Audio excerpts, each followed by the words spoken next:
So guys welcome back to my channel. तो आज हम स्टोरी बनाने जा रहे हैं माइनक्राफ्ट के ऊपर।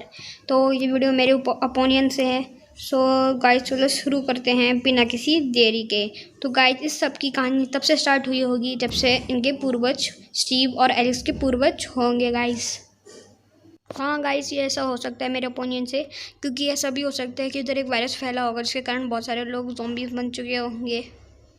हाँ गाइस तब स्टीव और एलिस के पूर्वजों ने सोचा होगा कि हम इस जगह को छोड़ कर चले जाएंगे ताकि हम अपने आने वाली पीढ़ियों को और ख़ुद को बचा पाएँ। फिर कुछ हज़ारों साल के बाद जब पता चलता है कि स्टीव और एलिस पैदा हुए हैं तो बहुत अच्छे दोस्त बन चुके होंगे। फिर वो बड़े होकर आर्कियोलॉजिस्ट बन जाते हैं। फिर उनको एक खबर आती है कि तब गाइस वो चले जाते हैं उस यात्रा में, क्योंकि उनको पता चलता है कि उधर बहुत सारे डायमंड, आयरन और गोल्ड और पड़े हुए हैं। फिर वो जब वहाँ पर जाते हैं फिर वो बिछड़ जाते हैं आधे रास्ते में ही। तब स्टीव को दिखाई देता है कि उसके सामने अजीब से घर बने हुए। जब उनके अंदर जाता है तो उनको विलेजर्स मिलते हैं जो हाँ करते रहते हैं। तो फिर वो देखता है इधर बहुत सारी चीज़ें पड़ी हुई है, तो एकदम से छुपा के गोलम से छुपा के एक बेड तोड़ के ले जा लेता है।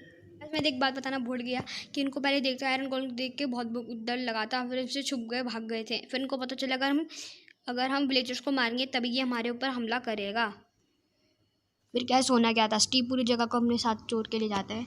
फिर उसको सामने पता चलता है कि अपने लिए घर वर कापी टेबल बना के चीज़ें बनाना स्टार्ट कर देता है। फिर उसको पता चलता है वो अब खुद के लिए फार्म भी बना सकता है जिसमें वो मुर्गियों को, गाय भैंसों को रख सकता है। आज के लिए बस इतना ही। देखते रहिए मेरा चैनल। तो कल मैं नई वीडियो डालने वाला हूँ पार्ट 2 के ऊपर।